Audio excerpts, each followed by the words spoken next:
Chairman Parubi, members of the Rada, Excellencies, it is really a great pleasure and a great honor to be here today. And I'm very happy to be back in Ukraine, back in Kiev. And I am deeply honored to address the Rada today, the first NATO Secretary General ever to do so.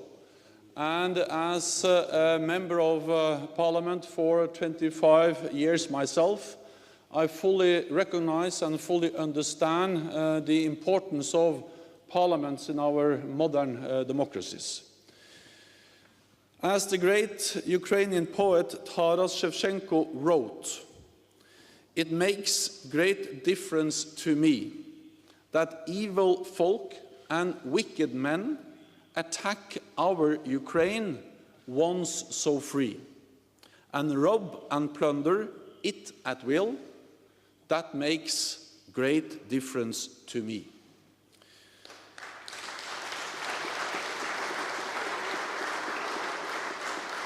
It makes great difference to NATO too. And that is why we have stood with your country since you regained your independence. Today, I am joined in Kiev by all members of the North Atlantic Council. We are here to mark the 20th anniversary of our distinctive partnership with Ukraine. Even before we stepped up our cooperation in 2014, we had long been a strong supporter of Ukraine, helping you to strengthen your institutions and armed forces, and to implement critical reforms. We are also marking 20 years of Ukraine's strong support to NATO. Ukraine has taken part in NATO missions and operations around the world, even while facing major threats at home. Training officers in Iraq, patrolling ships in the Mediterranean, and tackling piracy off the coast of Somalia, supporting our resolute support mission in Afghanistan, and with a heavy engineering unit in Kosovo. So we in NATO are really grateful for you in Ukraine, for everything you have done in support of our alliance. Thank you so much.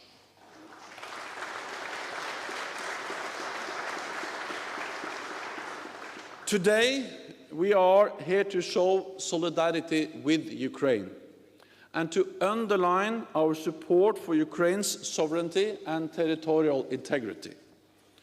Russia's annexation of Crimea dealt a terrible blow to Ukraine. It also has serious implications for all the free countries of the world. It was the first time since the end of the Second World War that one European country had annexed part of another by force. It undermined the decades of progress that all nations, including Russia, had made to establish a rules-based international order, where borders are respected and where all nations reject the idea that one country should be beholden to another within a sphere of influence. I have said it many times before, but let me say it here in the sovereign parliament of the Ukrainian people. NATO does not and will not recognize Russia's illegal and illegitimate annexation of Crimea.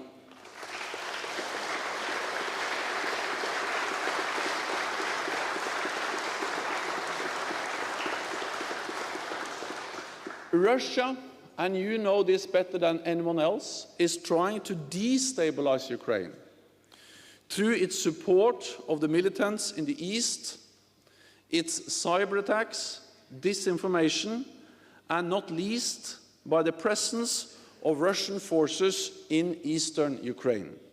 This must end. Europe and North America are united in the condemnation of Russia's actions, and in their continued support for economic sanctions. Russia must withdraw its forces and military equipment from Ukraine's internationally recognized and sovereign territory. OSCE monitors must be given full and unhindered access to the whole of Ukraine, and the Minsk agreements must be implemented in full by all parties. Only then can the millions who have been displaced or are trapped in the East return to a normal life. Only then can the families torn apart by war be reunited. And only then can Ukraine truly be free. Ukraine is a sovereign nation, and it has the right to choose its own security arrangements. Last month, NATO welcomed Montenegro as the 29th member of our alliance. This shows that NATO's doors remains open. The road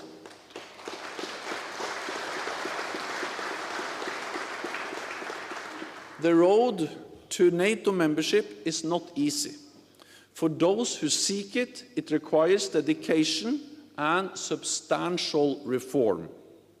But in the end, membership is a decision for the 29 members of the NATO alliance and for those who wish to join, and for them alone. No one outside has the right to try to intervene or to veto such a process. NATO provides political support to Ukraine, but it also provides practical support. Last year, NATO leaders agreed a comprehensive assistance package to help Ukraine to better defend itself and to implement a wide-ranging reforms. We now have more than 50 people right here in Kiev, all determined to support you on your journey. To strengthen this Parliament's democratic control and oversight over the armed forces. To improve command and control within the military. To increase military education and training and encourage the adoption of NATO standards. To protect your vital energy infrastructure. And to better combat the constant barrage of cyber attacks. These are just some few examples of things that NATO is doing to support Ukraine in your time of need. But while NATO can support, it is for Ukraine to lead. If Ukraine is to truly fulfill its potential, there is much it must do. It must strengthen its institutions, and it must rid itself of the cancer of corruption. Corruption, inertia, and resistance to reform stand in the way of real change and of a secure, prosperous future for the Ukrainian people. You have already made some remarkable progress, but there is still a very long way to go. Clear leadership is needed at every level across Ukrainian society. But more than ever, and more than anywhere, it must come from the President, from the Prime Minister, and from you, the elected representatives of the people. I commend you all on how far you have come, and I encourage you to continue on that journey, to fight against corruption, to strengthen the rule of law, and to bring transparency to all parts of public life. The fighting in the East has led to the loss of many lives, and some 24,000 people have been injured. NATO is supporting the physical and psychological rehabilitation of military personnel injured in the fighting. We have paid for more than 1,700 people to receive training and rehabilitation techniques. NATO funds have helped injured personnel to receive physical rehabilitation, and almost 5,000 to receive psychological rehabilitation to help them cope with the trauma of war. This morning, I met with some of those men, people who have put their country ahead of themselves, who went to the front to fight for freedom, and who paid a terrible price. Their lives will never be the same. But these men were not beaten. They were determined to carry on and to rebuild their lives. And with NATO support, those men will fly to Canada in September to compete in this year's Invictus Games. I wish the Ukrainian team the very best of luck.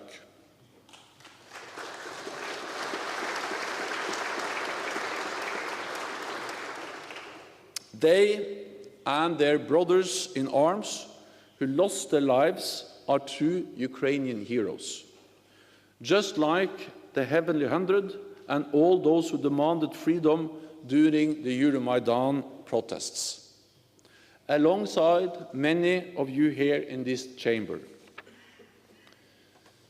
This is a time for heroes, and Ukraine needs them more than ever. Not just in the field of battle, but right here in the parliament, in government, in business, and in civil society. Ukraine needs heroes to stand up to all those who seek to stifle its bright future, and to fight corruption wherever and in whatever form it exists. So, members of the Rada, Ukraine needs modern, efficient armed forces. It needs strong, accountable, democratic institutions. It needs strong, accountable, and democratic leaders. Ukraine needs you to be the best you can be.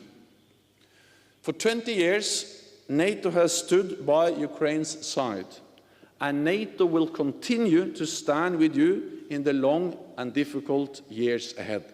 Thank you so much.